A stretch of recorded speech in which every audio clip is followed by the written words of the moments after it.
My guest today is Jamie Kennedy. Jamie is the executive podcast producer of Brave Moon Podcasts, a podcast management agency helping health and fitness leaders create podcasts that wow. Her mission is to build stories that empower, entertain, and inspire people on their well-being journey. With a background in health, fitness, and marketing, Jamie founded Brave Moon Podcasts in 2019. In today's episode, we get into why she believes podcasting is a valuable marketing strategy for B2B companies, the most effective ways to promote a B2B podcast and reach target audiences, how to measure the success of a podcast, and a whole lot more. Let's get into it. Welcome, Jamie. I'm so excited to have you on today. Thanks so much for taking the time. Thank you for having me. Yeah, it's interesting because I saw in your bio that you are a dual American and Australian citizen. How did that come about? Like, were you living in Australia? Obviously. Yes. Yeah. So 7 years ago, my husband and I got that opportunity to move to Sydney, Australia for his work. And we took up the opportunity, headed over there. We thought we were going to be there for a couple of years. And 7 years later, we became, well, actually 5 years later, we became Australian citizens. So now we're dual citizens. And actually just back in June, we moved home back to the States. So, I didn't really get like a cool Aussie accent or anything fun, but we have a really good community family over there that we just love and we miss. But we're really excited to be home. But yeah, we're dual citizens now.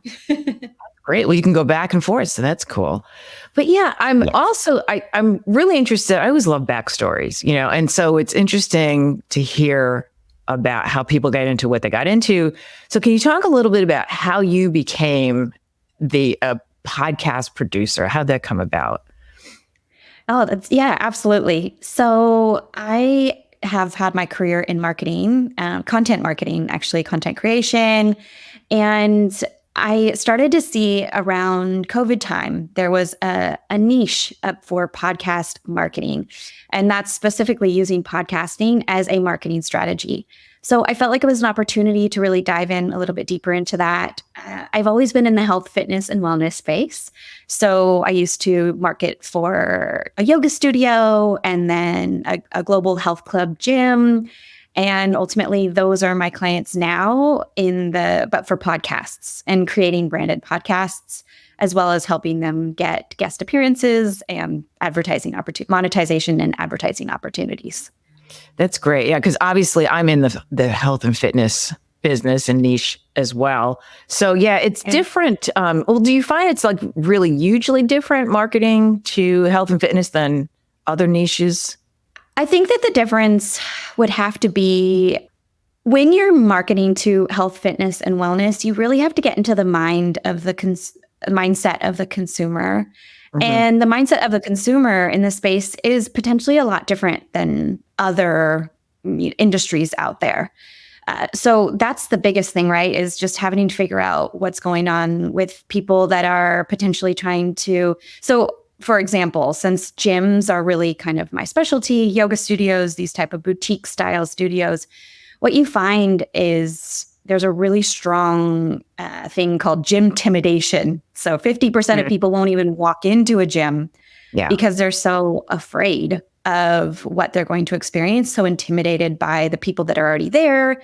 They have the unknown, fear of the unknown. And so one of the big things I think within the marketing world for health and fitness is that you have to figure out how to just get people even break down their walls, break down the barriers that even get them into the space so that they can just go experience a class or, the open gym or whatever it may be. So I think that's what's really interesting is that with marketing, you really have to figure out, as you know very well, the right copy and the right video content and all of this content out there to break down those walls and those barriers and help people see that a gym or a studio is not a scary place. And it's actually a really welcoming community place that people thrive. When you find the right one. Yeah. Yes. Because all my life I've been to so many different gyms, boutique gyms. I worked as a trainer, both as a trainer and as a person who worked out there. And it can be really tough because even somebody like myself, I have a ton of experience. I know what I'm doing, and so I walk in, but it's always about part of it's probably because I'm an introvert. Like I have to get the lay of the land, and I will sit back and kind of watch, and see how people are. And I mean, that's why something like, a Planet Fitness has thrived because that's kind of their specialty. And I've talked about that before in other podcasts. So yeah, that's like their branding. And so it is a tough thing because you're dealing with people's self-awareness. And even for myself, I go in and I see people that if I allow them to intimidate me, they will be, and I just have to focus. But it's a tough thing. And a lot of people are just working out at home now because of it. So for a gym to overcome that, I think would be really, a tough marketing thing. And so speaking of marketing, so we talk about, obviously podcasting is a really valuable marketing strategy. So why do you think, I'm thinking specifically for B2B, just because that's most of my clients. I mean, why do you think it's a valuable marketing strategy for B2B? Yeah. So the people that are listening to podcasts do own businesses, right? There are people, and in fact, 75% of podcast listeners make over $75,000 a year. So we know that they're in these strategic roles that are making strategic decisions about their businesses. And so what a lot of people are not realizing, they're only thinking about podcast listeners as being consumers. But in fact, they are also business owners as well. And a majority of people are also tuning into podcasts to be educated as well. And we know that these things are what leaders are doing in the business space. They're looking to be educated through podcasts to learn more about how their own business can excel and thrive. I bet every listener that's tuning in right now to your podcast is very keen to understand how they can educate themselves further to become a better leader, a better marketer, create better copy, for example, in order to make their business thrive even more.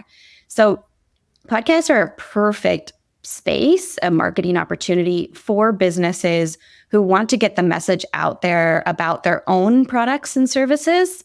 And that is just going to help them thrive more. Yeah, it makes sense. Yeah. And I think it seems like you keep hearing this argument about, the market is saturated, but then it's not. It's still, I mean, do you know, and this is kind of off the top of your head, I'm asking you for statistics, but do you know of is it starting to be on the decline, or is it still a growing field? I love that you asked this question because it's so unbelievably unsaturated and people don't understand this yet. So while podcast listenership has raised considerably and continues to raise every year, 47% of US population is now listening to podcasts, whereas 10 years ago, it was only at 15%. Wow. So we are still seeing on the up and up. There are I just looked at a stat that said there's 546 million podcast listeners globally, and it continues to rise. Anticipation is, I think it's supposed to be about 650 million in 2 years. So it continues to rise in that way.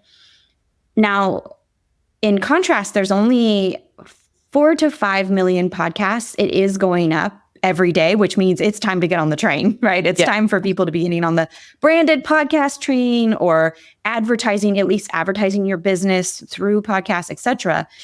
But the reason, 4 or 5 million might sound like a lot. However, when you compare that to, say, 2.5 billion YouTube channels, and you compare that to, I'm forgetting the stat for how many Instagram channels there are, but there's just so many out there, so many content creators out there. And so podcasting is still a very minimal space. And what separates podcasts from any other social media channel that you might be looking at is that listeners are tuning in for an average of something like 27 minutes, versus on YouTube, where your average listen or watching time, viewing time is 2.5 minutes. And your average listening or viewing time for Instagram is something under 10 seconds, I want to say. It's, it's in order to capture someone's attention, you've got 2.5 seconds. So essentially what we're talking about here is podcasting is this deep dive. It's this brand new type of platform that we've never really experienced before, except for maybe TV, where you can capture someone's attention for so long. But in addition to that, another thing that really sets podcasting apart, especially audio podcasts, is that you have the opportunity, or these people that are listening for 27 minutes, they're also multitasking.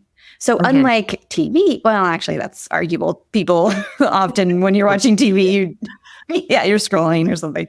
But where areas, you're on social media, you have to focus. If you're watching TV, you've got to focus. There's something that you have to focus on. With podcasting, you can multitask, and you're encouraged to. I mean, we're commuting. The top 3 things we're doing while we're listening to podcasts are commuting, working out, or doing chores around the house.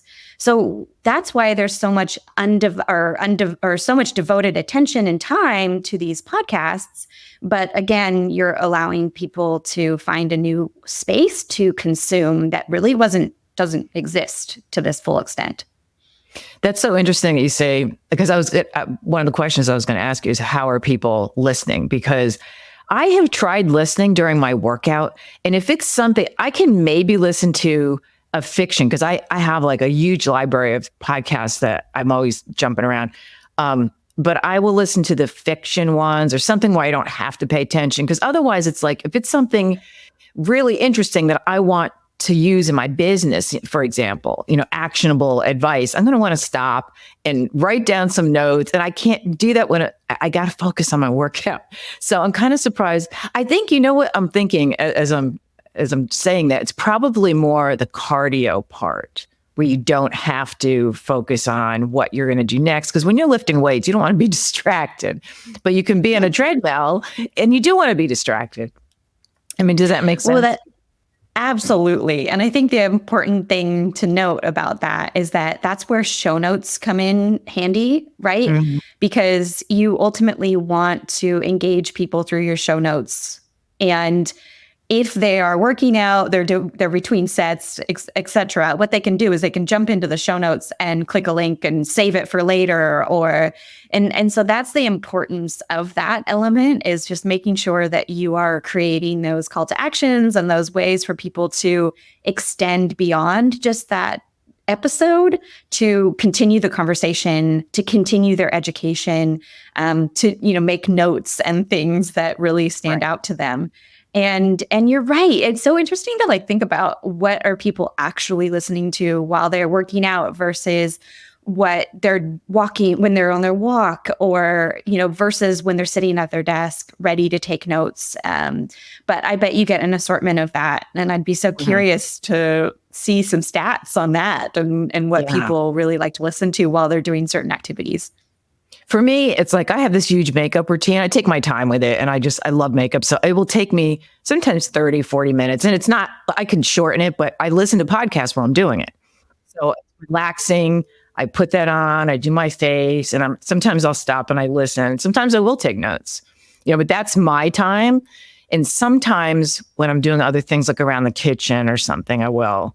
But then it's interesting to see how people would listen in.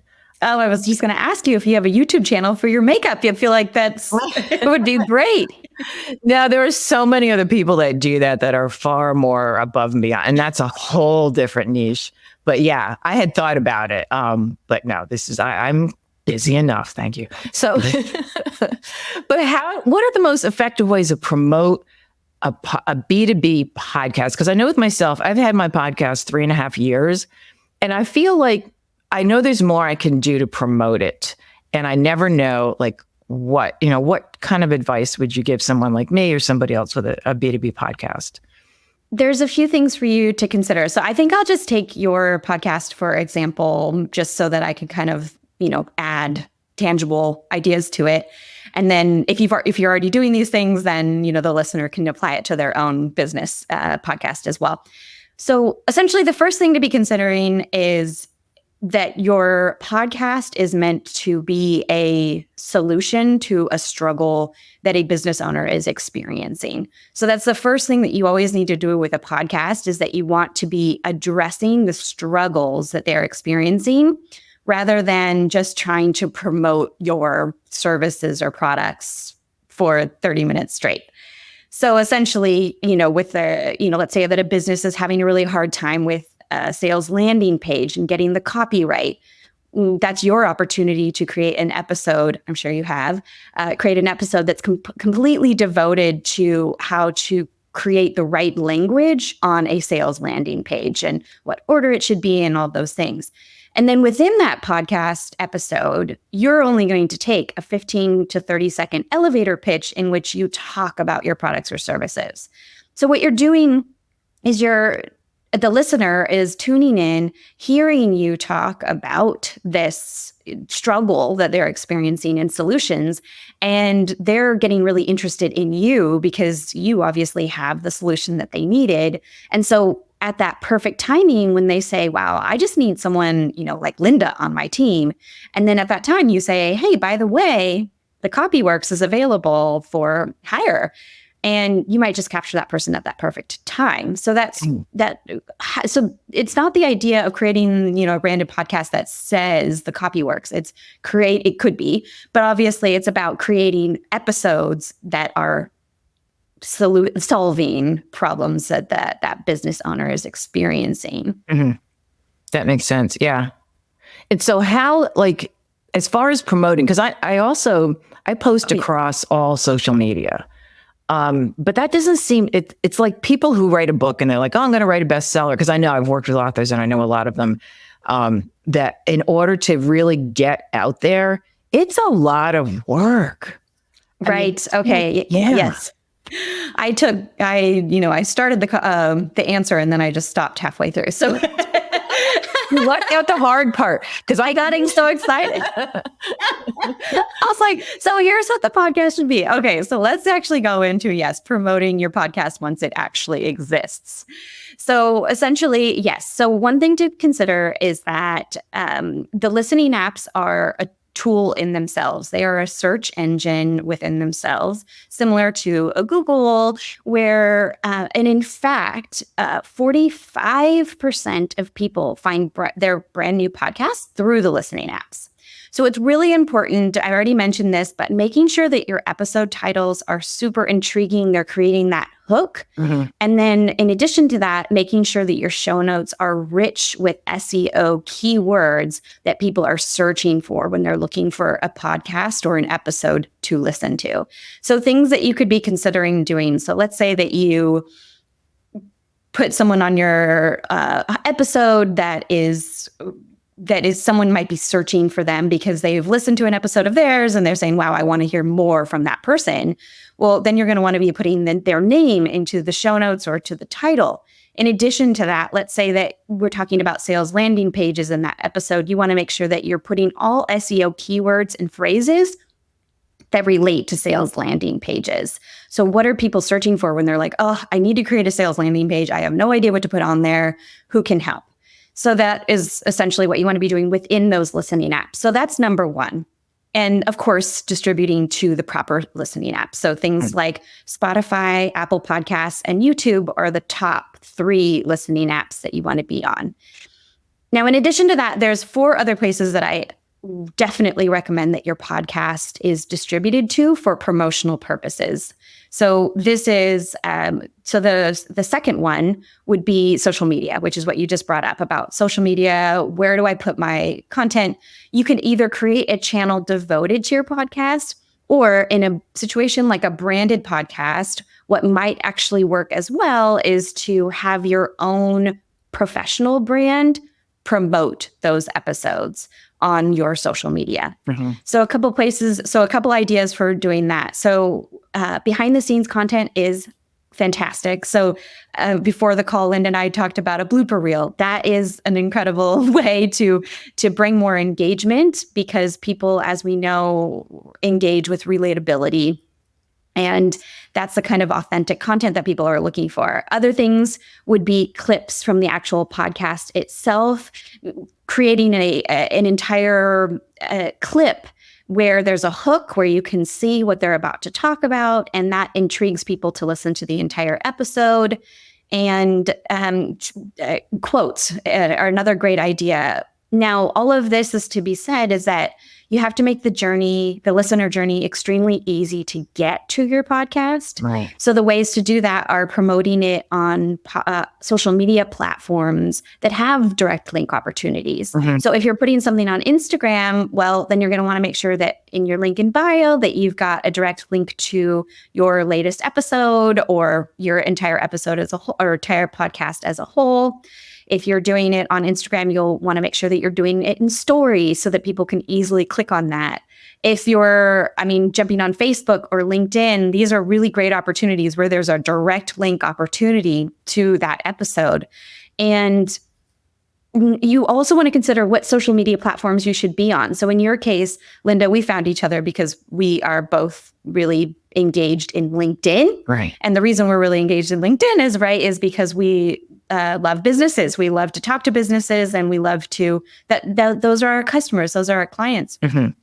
LinkedIn, that's where they are. That's where we are as businesses. And so it's a really important platform for a business to business podcast to be on there as well and talking about what you have to offer.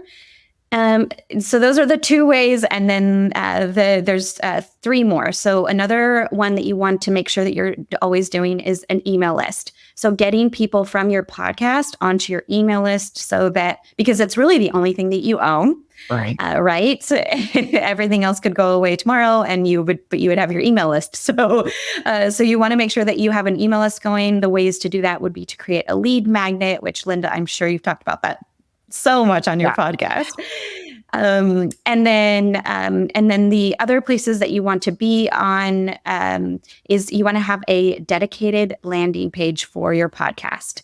So this could be on your branded website. Mm-hmm. So that's really important to make it on your, or you could just have it as a separate podcast specific website. But the idea here is that you want to have about the podcast, you want to have about who should be listening to it, and you want to have every single episode and show notes listed on that, because then what you're doing is you're making those discoverable on search engines. Right. Last but not least is a community. So you want to create a community or a forum in which your listeners can gather and have conversations, because oftentimes podcasts they're actually intimate. 65% of people during COVID that were interviewed or were surveyed said that they felt less alone when they listened to podcasts. Really? And yeah, so podcasts have this unique ability to create this intimacy level. But if we're not allowing the conversation to happen two ways, so not giving them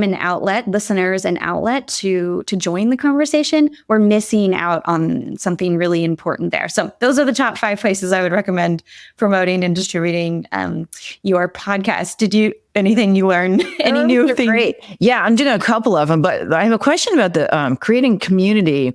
What's the best way, like on Facebook maybe, to have actual podcasting, like invite people to go to this? Because I do know, now that I'm thinking about it, a couple of people that I've spoken to that have their own podcasts, and they have, so the whole, like the Facebook page would just be for listeners of the podcast. Yes. So it depends on your target audience. So for example, one of my podcasts, the Fitness Business Podcast, which Linda's going to be featured on very soon, they decided on a LinkedIn community. And the reason why they chose a LinkedIn community versus a Facebook community is because they are essentially a B2B podcast. So they are looking for people, they want to connect with people that they feel are from businesses, and LinkedIn is a great solution for that. Now, Facebook, an amazing platform. It's still, I think it's the number 2 platform behind YouTube. So Facebook offers free Facebook community groups, as you know, just the same as LinkedIn. However, you might be looking at a Facebook community group if you're more of a B2C podcast, right? Where those people that are on Facebook tend to be older demographic, maybe not necessarily there for business purposes. And there may be, so this is like a type of podcast that, is attracting those types of target audiences. Mm-hmm. So I would say number 1 and 2 would be LinkedIn and Facebook community groups, but there's also things like Reddit, and I'm just completely blanking. Slack. Yes, absolutely. Thank you. So there's other opportunities, but I would keep in mind your target audience and go where they are. Yeah, because Facebook, I only get on Facebook to lurk and to see who's arguing about what political candidate, because that's, everything turns into politics on Facebook now, which is, it's so interesting when you think about how it started for like college students, and it's so far from that now that it's hilarious in a way. Yes. And then, so as far as measuring the success of a podcast, it seems like for me, I find it hard to find statistics on my own. Like I use Captivate FM, and it does tell, how many people are on, have listened to the episode. What other ways can you measure? Like, how do you know if it's successful or not? Like, can you tell how many people are listening or are subscribing? Because I don't even know. Yeah. So the way that you want to do that is, so I always look at Apple Podcasts and Spotify and YouTube as my top 3 analytics, or the way that I judge my ROI. And what you want to do actually is, although a podcast hosting platform will provide information about how many listens you have, downloads, plays, etc., where you actually find most of the best information is going to be through the actual listening app analytics instead. So that is Spotify for podcasters, and then that's Apple Podcasts for creators, I want to say, and then YouTube analytics. And I can provide those links for the listener. Okay. So then you can pop that in the show notes for them.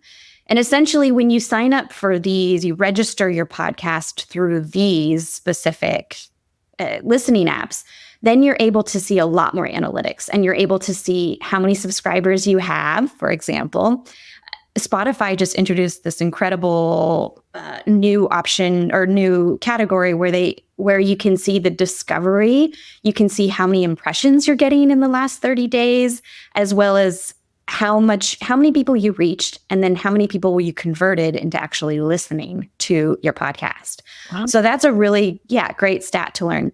But in addition to that, what I would be really focused on, because it's not necessarily how many people are listening, it's more about how many people are engaging and interested in your podcast beyond just the listening.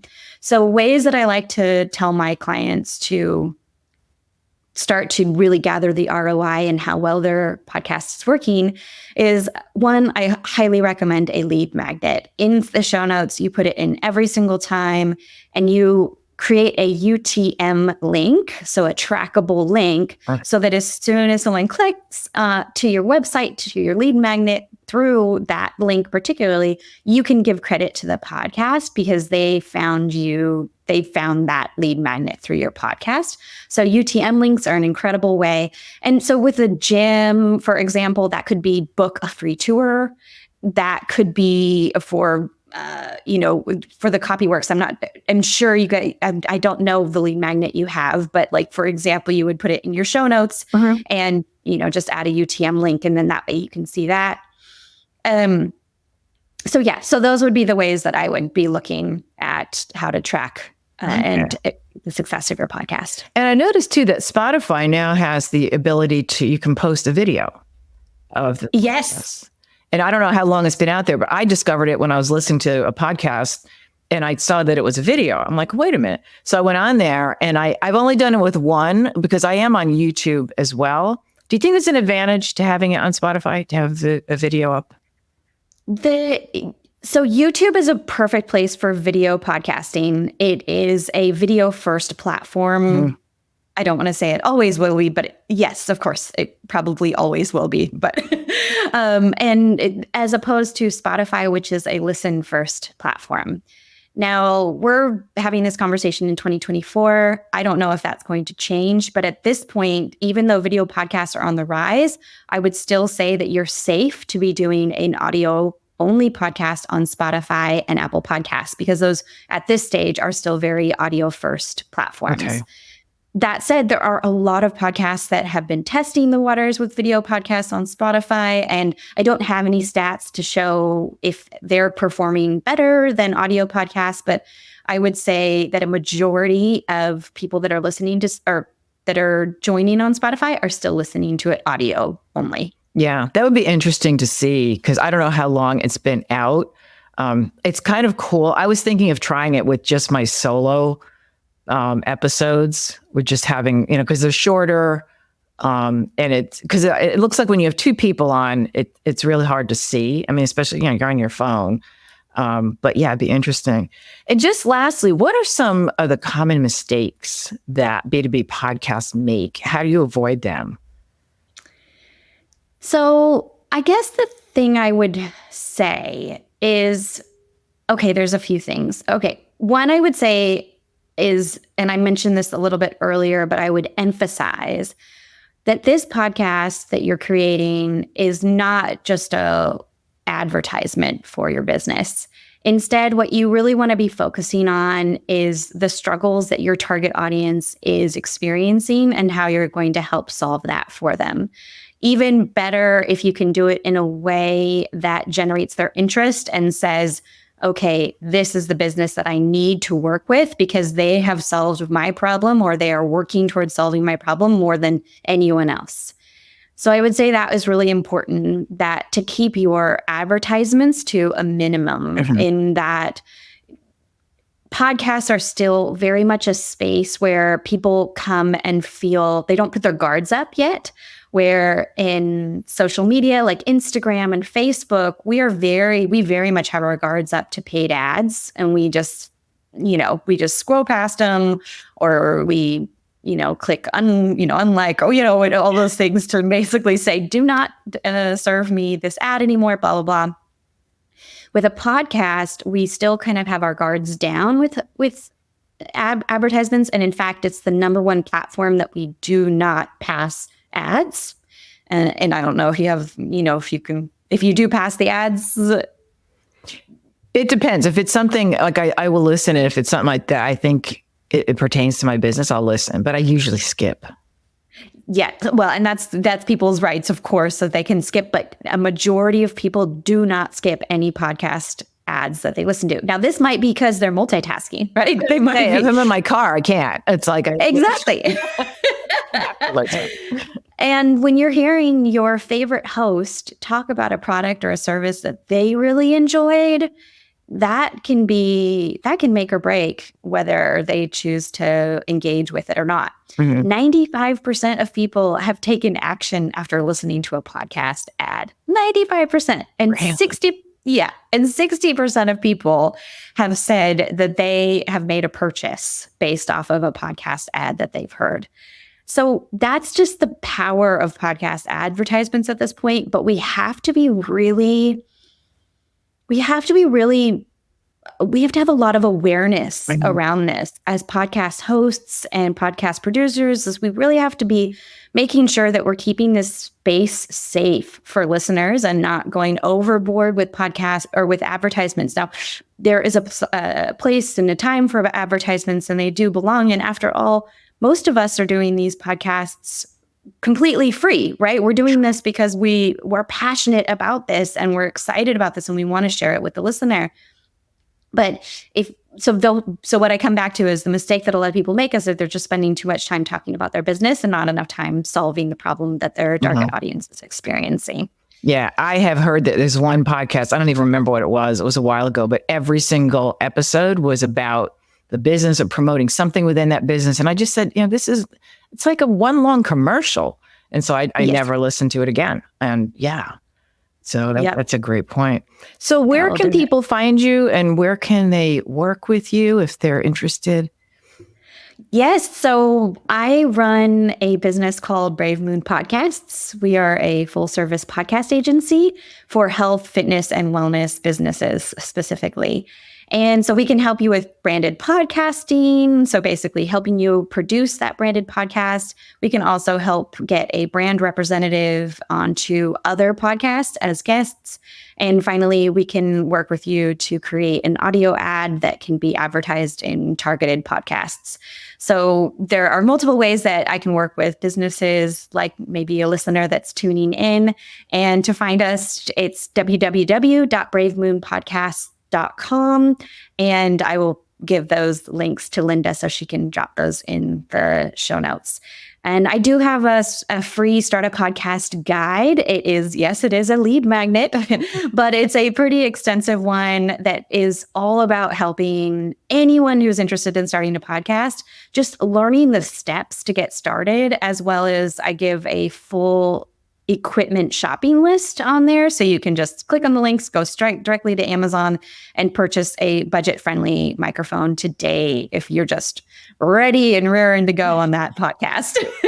Awesome. Yeah, we'll put everything in the show notes, of course. So all those links and ways to contact you will be there. Well, thank you so much, Jamie. This has been a lot of fun and super informative. This is one episode I'm going to be listening to over and over to catch everything. So I appreciate your time. Thank you, Linda. It was so fun.